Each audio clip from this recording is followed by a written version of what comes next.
It's your boy Choko Bambus coming at us with the Warp Spider Exact that he knows and loves. And I have confirmed it is Choko, like a choc ice, it's not Choko. Don't ask me why there's no C. I think there should be a C. Because right now it'd be looking like Cholo. That's just my thoughts. Anyway, he's going to be fighting up against Mostafa, rocking the Chaos Sorcerer. And actually I was discussing this matchup the Discord earlier today, even with Fathom. Yeah, this was recorded far earlier than it was uploaded.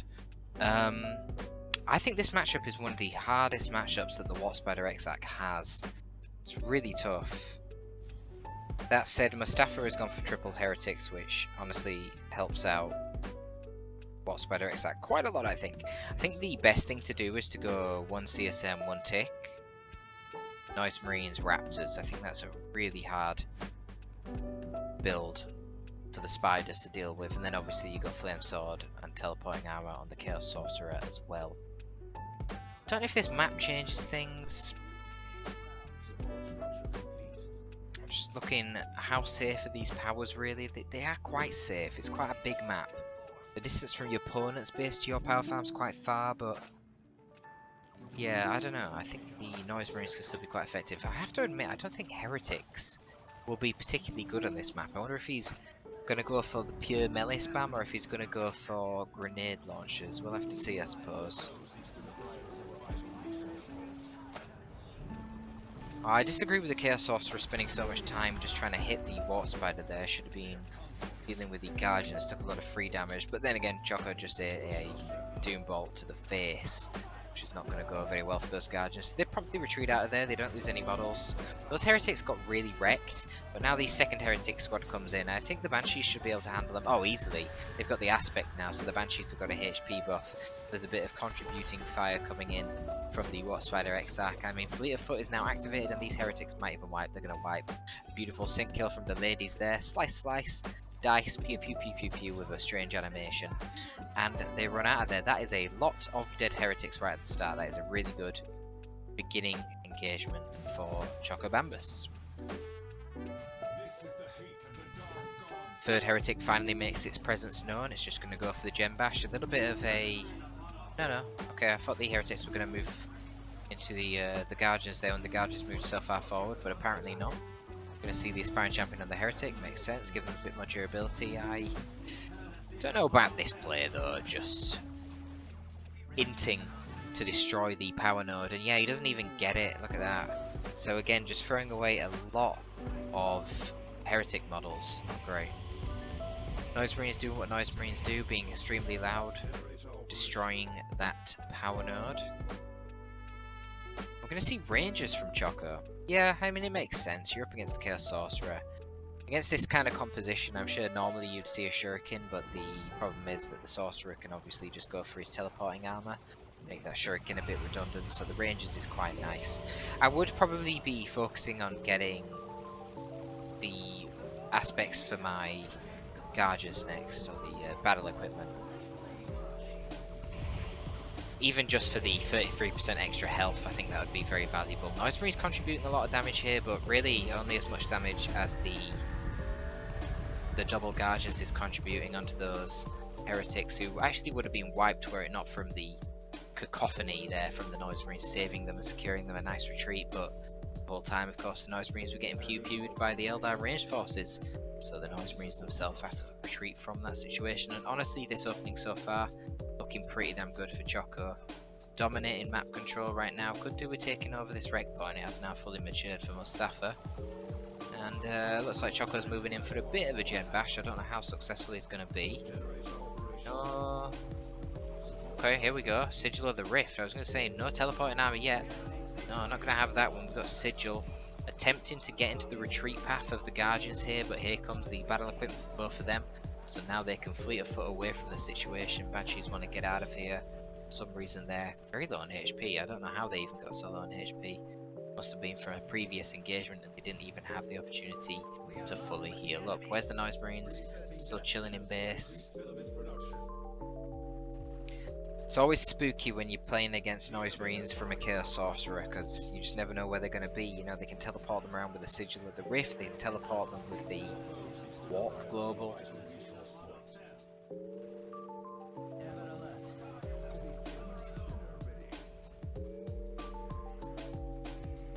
So the Heretics just working on taking out these nodes, just stalling basically, helping Mostafa get the map control back with minimal bleed. And it's doing a good job, you know, he's working on both of those natural VPs, his own and his enemies, and he's going to take them. He needs to take them really, he's already 100 VPs behind, which honestly against a Warp Spider Exarch, not a great situation. Banshees do actually catch out the Chaos Sorcerer there, ensuring he can't kite away with their War Scream. He's got to promptly retreat out. You see the Heretics splitting up, trying to avoid the grenades, forcing off the Rangers. You see no opportunities for grenades here really, the Heretics are now backing off. Oh yeah, because the Banshees were trying to flank around into the Noise Marines. Banshees in an awkward spot here with dual Aspiring Champion Heretics and then the AoE damage of that Sonic Blaster of the Noise Marines. Not a good position for them, they need to get out, but they do. They don't lose too many models. Warp Spider Exarch doing a pretty decent job there getting into melee. Oh, a bit of a sloppy dual grenade attack there, that was not really great.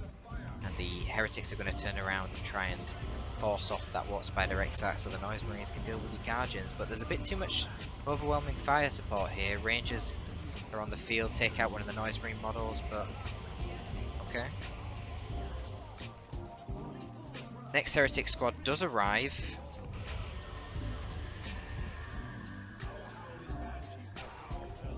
They force off the Guardians, Noise Marines then going to get forced off by the Rangers, so the Gembash is no longer really a serious threat. The Aspiring Champion Heretics there probably should just destroy the power node, it's extremely low on HP, and they do get the resistance to range damage once they're in melee. There's only one Ranger here, and it's not even upgraded, so the DPS from that Ranger onto the Heretics once they're in melee with the node not be very high, so I'd say that would be very worth it. Anyway, both players are actually going into tier 2, and you know what, Mostafa has actually done a great job in that engagement there, pushing back and taking control of the map. The map control is actually super dominant for him right now. I would say that this initial engagement, though it's gone very well economically for Mostafa, I would predict that in terms of experience it would favour Choko. Let's have a look. So level 2 Banshee is pretty close on both the Guardians, level 2 Warp Spider Exarch. Yeah, and we're looking at very little XP on all of the units of Mostafa, so that's something to consider. All these Eldar troops are leveling up quicker than Mostafa's, and also they've got more scaling too. But in terms of the economy, I would say Mostafa has a decent advantage here. That said, Choko would have been doing a lot better were it not for the fact that he just upgraded the heavy gauge Death Spinner and the improved targets onto his Warp Spider Exarch. This is a pretty awful engagement here from Choko. Very out of position. One Heretic squad has essentially shut down 3 ranged units here for the Eldar, which is just not good. Again, Choko with these very sloppy, just, I don't know, how can you even describe these grenades? They're really bad. You don't need to throw both the grenades at once, and even then the grenades are late as well. Demonic Summoning coming down now, so these Aspiring Champion Heretics can just constantly reinforce. And of course the Bloodletters are spawning in as well, so the Banshees need to get out of there, they don't want that fight. But that's fine, it wasn't a pivotal engagement for Choko, so you know, there's no urgency to take that fight, so he does just retreat out with his Banshees. He's got Crack Shot active on his Warp Spider Exarch, giving it more damage and more range, which of course synergizes with both of his War Gears. But the pressure is honestly pretty unbelievable. Looks like the Noise Marines might be able to get a Gem Bash here. I'm not sure if there's an Exarch coming on. Okay, the Exarch does arrive in the Banshees, and they should be able to deal with these Heretics, but the Heretics are just stalling right now to try and keep the Banshees suppressed. Oh my god, did the Exarch just get wrecked? Wow, she did. That is so unlucky. All the Heretic models were focusing on the bloody Exarch and she just died instantly. That is so unlucky. Lord Choko. But hey, he keeps one of his gens alive and he does kill a lot of Heretics and a couple of Noise Marines for it. So his troops are going to be leveling up quite a bit. And Mostafa's definitely aren't.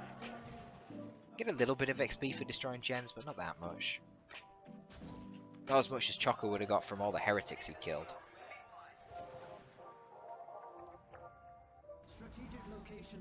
Chaos Dreadnought's going to be the choice for Mostafa. Wonder what the counter will be. Now, if it stays the default mode, we might even see Power Blades on the Warhammer Exarch.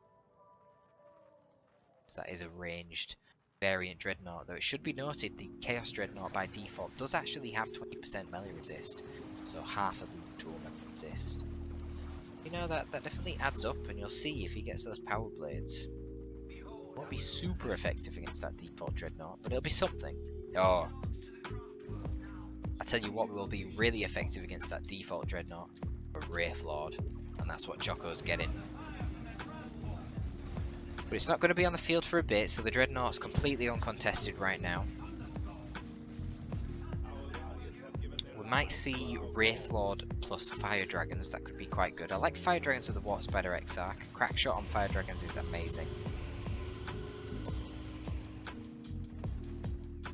And I feel like when we... Well, actually, I don't know if the other cast that I've cast on this map would be uploaded by the time this video goes public, but I cast a replay of, I think it was Choko actually, playing on this map. And he was using like Bright Lances against a Space Marine, I believe it was. And basically the Bright Lances were useless because there's so many line of sight blockers on this map.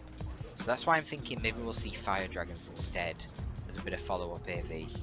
Choko gets lucky, might be able to kill the Dreadnought just with like a Bright Lance equipped Wraith Lord, but oh, this is really weird positioning from the Noise Marines. What the hell are they doing? Clearly a miss micro there because he retreated them out. He didn't want to sacrifice them. Why would you want to sacrifice them? They can constantly pressure side gens. Anyway, this is weird from Mostafa. Really slow reaction to de-worship his heretics there. Of course, the Rangers are detecting them. Normally, if you don't have a detector and you do dual worship, everything will get infiltrated. But not going to happen there with the Rangers detecting. But it does buy Mostafa the time to get the Khorne Dreadnought. Let's see how effective that actually is going to be.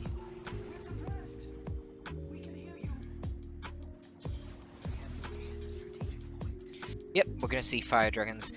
Definitely once you see the Khorne Dreadnought, you're going to need some Fire Dragons. You want nice mobile AV if you're dealing with a Khorne Dreadnought. Because of course if you just got a setup team, it can just charge into it with Blood Rage active and gonna get pretty wrecked. The other thing is just relying on a Wraith Lord, probably not that good when you're fighting a Chaos Sorcerer who can teleport their vehicles in and out of combat. You're gonna generally need a bit heavier commitment to anti-vehicle if you want to deal with the vehicles of a Chaos Sorcerer. Only the Sigil of the Rift on the Chaos Sorcerer. We've seen a couple of decent sigils, nothing crazy. I mean, when there's no setup teams, the value of the Sigil of the Rift is quite diminished. I would like to see more players with the Sigil of the Rift to get the Noise Marines behind enemy lines. Gem Bash, that'd be quite nice. Anyway, here's the Fire Dragons. Do we see the Bright Lance? Not yet, but it's en route. I'll put a lot of pressure onto this Dreadnought. I'm liking Choko's army. I'd be shocked if he lost this. That said, he is... Well, he has no power, so that's a bad thing, and he keeps getting Gem Bash, and he's also behind on BPs, so I guess I can definitely see how it could happen. Crackshot is active, the Khorne Dreadnought, but it charges into melee. No Dragon Armor, or whatever it's called, to give them the immunity to knockback. And just a beautiful flank here from the Heretics, suppressing all of the ranged units here in the Eldar. Rangers need to be careful, the Underslung Bolter from the Chaos Dreadnought's doing some huge damage to them. And I am not sure about this engagement from the Wraith Lord, because yeah, there's Heretics nearby to repair the Dreadnought, and soon enough it will actually be able to use Blood Rage again. Blood Rage not only increases the damage of the Chaos Dreadnought, but also gives it damage resistance buffs as well. And I don't know how it happened, but Mostafa is actually tier 3 with an absolute fuck ton of resources. How did that even happen? I guess... You know, Mostafa, whilst he's been bleeding a lot, his actual pop has been very low. And here we go, Warp activated on the Chaos Dreadnought, teleporting it back to base. That can get the repairs from both of the Heretics. Yeah, the fact that he hasn't really been getting any of the Marine squads, just the Noise Marines, which have been running around with 2 models half the time, I feel like. His upkeep's been really low, and that means that the actual requisition that he had to pay for upkeep has been extremely low. And you see the consequence. Here we go. Great and Clean went on the way, although I do have to question I don't know if the Great and Clean one's the best choice here. I think maybe autocannon Terminators might be a bit better. I just feel like all the counters to the Great and Clean one kind of already here. That which counters the Khorne Dreadnought also typically counters the Great and Clean one. So, you know, Fire Dragons with the melter damage, really good modifier against the super heavy infantry armor of the Great and Clean one. Able to kite it, mobile AV. Wraithlord, decent at fighting a Great and Clean one. It's got the melee resist.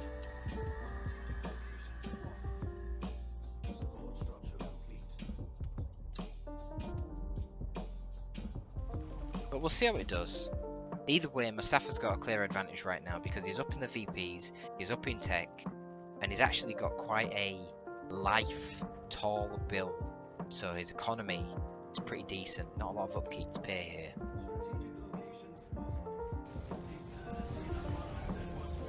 That's a poor use of crack shot there from the Fire Dragons. Yeah, there's no support, so they're just going to get charged down like this. You should not be using crack shot like that. You need the Fire Dragons in the back line with a Wraithlord engaging in the first place and a lot of other shit to distract the Khorne Dreadnought. One of the ideal situations would be if the Warp Spider was there and he activates Blood Rage and chases the Warp Spider, and the Warp Spider can teleport away. Meanwhile, your Bright Lance is shooting down the Dreadnought, and then you've got the Fire Dragons shooting from long range with crack shot as well. But yeah, that was just, I don't know, that was a terrible use of crack shot. It was obvious that the Dreadnought was just going to push into melee and force it off straight away. So Choko can see the Great and Clean one. Choko has for some reason decided to call in an attack. I think that happened just a little bit before the Great and Clean one came into vision. Grenade going down on the Central Heretics, nearly wiping them out. Banshees have pushed straight through and going onto the Noise Marines, which now have their Blastmaster. Heretics in the mid get out with a tiny amount of HP. Probably was about 10 HP at some point. And Fire Dragons now, this is a much better use of the crack shot. Bright Lance should be able to take out the Dreadnought here. Yeah. Yeah, nice. Special attack that was very unnecessary. And now the Fire Dragons can put a lot of damage into this Great and Clean one using that melter damage that they do. Great and Clean one, unfortunately for him, he doesn't have a Bright Lance attached to his shoulder as much as I'm sure he'd love one. So he's going to struggle to finish off the Wraithlord if it continues to kite, but it doesn't continue to kite. Jesus, Choko. Keep it moving. Now the Heretic call-in over here did actually blow up one squad of Heretics, which were completely wiped. And now we see that the Autarchs took over that VP, and suddenly things are turning. Triple cap in favour. Oh!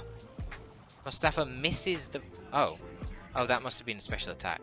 So that was the Vomit, which didn't miss, but the Guardians aren't too bothered. Guardians, level 3, level 4. Got the Warlock. They're having a pretty good time. Fire Dragon's not having quite as good a time. Taking some time to gem bash. Losing a couple of models to the Blastmaster. Only level 1. Could do with getting some level ups on them to increase their DPS. Great and Clean one. Walking in retreat path. Might be able to snag a model. No, it doesn't even attempt it. Autarchs slaying Heretics over here.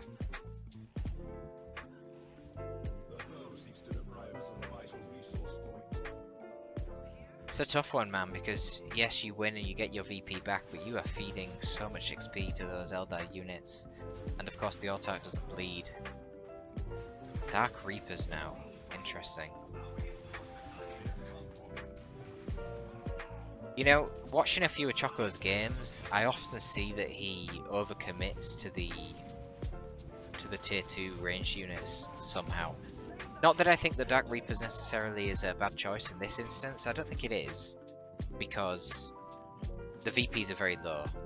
You need stuff now, like opting to go tier 3 and get Seers or something, like that's out of the question at this point, it's too far away.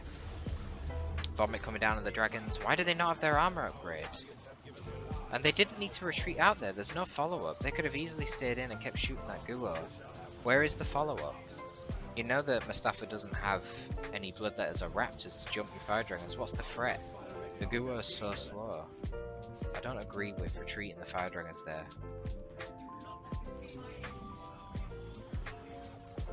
Autarch really wants that decap. Looks like she will be able to get it. Got to be careful of that hook ability on the Guo. No, he's not going to get it. Hook's going to go onto the Dark Reapers, in fact. Did he actually get the Exarch there? We'll find out in a second. Yes, he did. Instantly sniping that Exarch.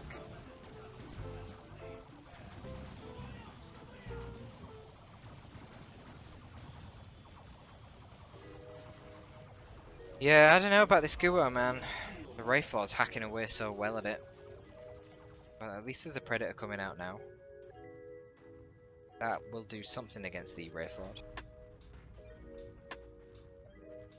But yeah, I feel like Choko should be winning this. He should just win it on the VPs. Nice Blastmaster position here though to secure this VP, make it awkward to force things off. That said, they're very far forward, they're not covered by the turrets, so technically the Autarch could leap onto them, force them off and go for the gap. Probably what she should be doing. She's at it again.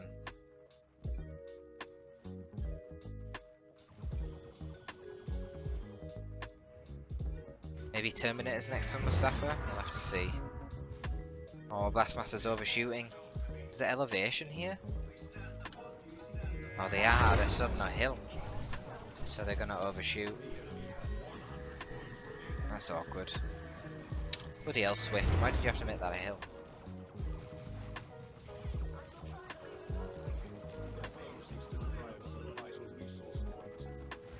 What's going on down here? Fire Dragons again with a very awkward crack shot when there's no support. I mean, come on, Choko, man. A lot of very desperate crack shots for no real reason here. Now, Case Terminators get called in, but unfortunately they don't have any resources for an autocannon. Now that was a bit of a strange teleport from the Case Terminators there.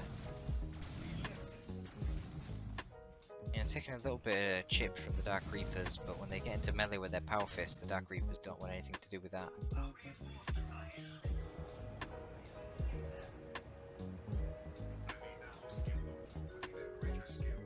I feel like the Wraithlord could have easily hunted down the Predator and killed it there, but of course Choko didn't know that there wasn't an autocannon coming on the Terminators. That said, that does have quite a significant build time. I think there would have been plenty of time to get in, deal with the Predator, and then get out. That was a very strange group teleport. What on earth? The group teleports Banshees and Fire Dragons right next to a Great and Clean one. Obviously proceeds to use its Stomp ability and do a shitload of damage to those fragile Eldar troops. But that was one of the worst group teleports I've ever seen in my life. What was that?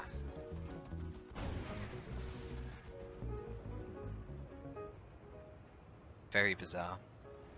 What Spider does attempt to get a decap onto the rear VP, but Predator's going to dissuade them from that. Lightning Claws for the Terminators. I am shocked. I thought we'd definitely see an autocannon to try and kill that Wraithlord. But what we might see is we might see Mark of Tzeentch from the Predator and Lightning Claws on the Terminator. Okay, I've seen an autocannon. I was say there's so many different Eldar threats right now. I feel like the Lightning Claws is just not going to cut it. I feel like they'd just kite you. It wouldn't be very effective. I mean, at the end of the day, the Power Fists are perfectly sufficient to just force melee on a Dark Reaper squad or a Fire Dragon squad and make them kite you. You don't need Lightning Claws to do that. Lightning Claws, okay, they'll kill the Banshees faster, but look, you got a Great and Clean one. If the Banshees run after your Terminators, you just send the Great and Clean one there and stomp in their asses and kill them instantly. Sorcerer manages to sneak into position again and get a decap. Really hurting Choko now, because Choko needs to make some plays. Running out of VPs, we're actually going to see a Mark of Nurgle tank now.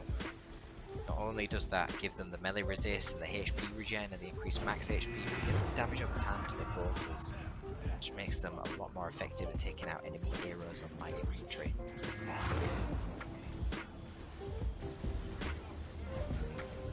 Too much of a desperate play really from the Guardians there, charging in, actually getting hit by a vomit from the Great and Clean one, plus a Blastmaster shot.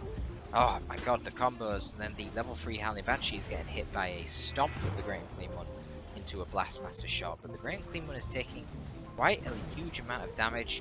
But of course, Mostafa is playing as the Chaos Sorcerer, so he can teleport that bad boy out straight into his base, and I think Choko is starting to accept the inevitable that he has not really got the forces necessary to push off all this elite Chaos troops.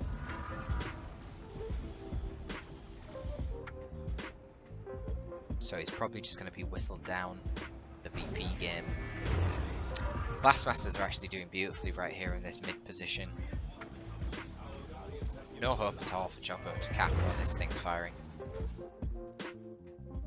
Crack shot again on the Dark Reapers. I mean, I don't know, it seems that that global is the crack for Choko because he's just spamming it whenever he seems to get an opportunity. There wasn't even anyone on the screen for the Dark Reapers to fire at, and he's dropping that down.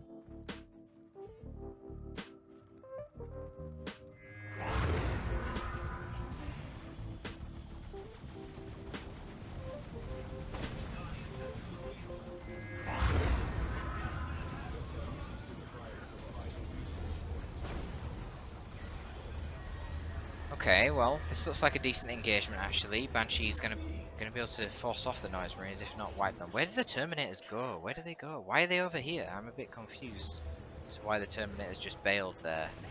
Wraithlord put a lot of pressure onto the Chaos Predator there, but probably saved by the fact that it is Markanurgle, so it has that melee resist. Fire Dragons tried their best as well. The Autark really should have been capping the VP there. I don't know why she wasn't. Obviously, Choco's micro is a little bit lacking.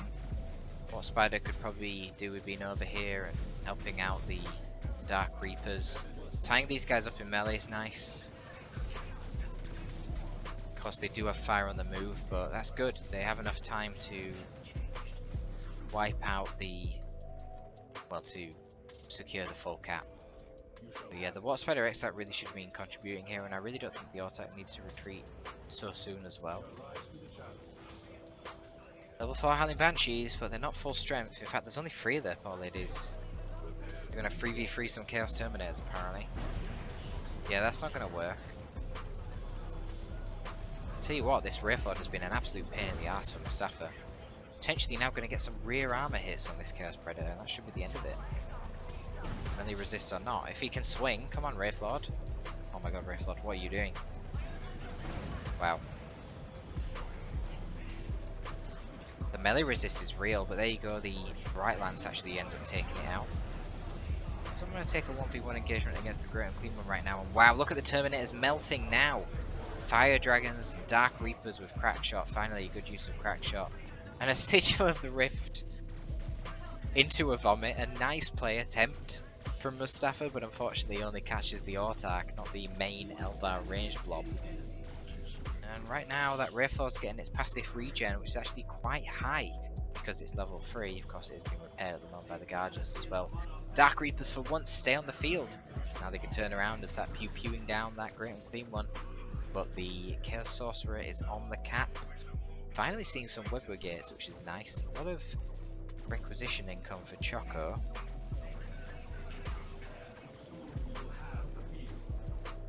Probably just start spamming more Wraithlords if I was Choko. Does he even have the pop? Yeah, he does. He does. This Wraithlord seems to be derping out and not melee attacking. I don't know why. He really should be melee attacking. Not entirely sure why the Dark Reapers are even running here. I would have just focused on killing the Guo at this point. Choko actually has the time, Mostafa doesn't. So Mostafa's very desperate here to retain his VP, dropping down demonic summonings, but it's going to be too little too late. The Noise Marines have been idling in the base for quite some time. I guess there are micro slip-ups from both sides. The Sorcerer did manage to get in and decap the natural VP of Choko, whilst Choko was decapping the natural VP of Mostafa. This Chaos Dreadnought just trying to do something, but realistically it's not going to do a whole lot. DPS on it's not that good, especially against level 4 Banshees, level 2 Fire Dragons, etc, etc.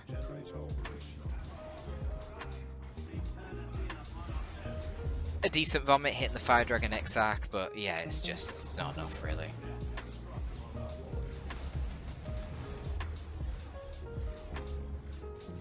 What Spider Exarch secures his own natural VP, and the Banshees and the Autark are going to take Mostafa's.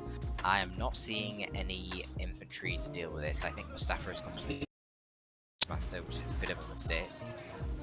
Maybe a mistake that cost him the game. I mean, look at it, only 18 VPs left for Choko.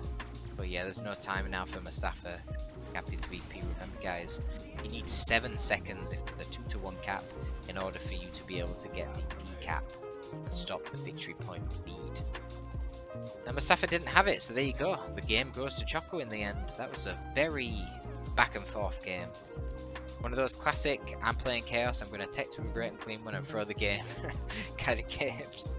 I know we have a lot of them. Why is it that Chaos always seems to be the faction that does that? And why do they always get a Great and Clean one after their fast tech? I can't tell you. Maybe you can tell me. Who knows? Thanks for tuning in, folks. Torpid out.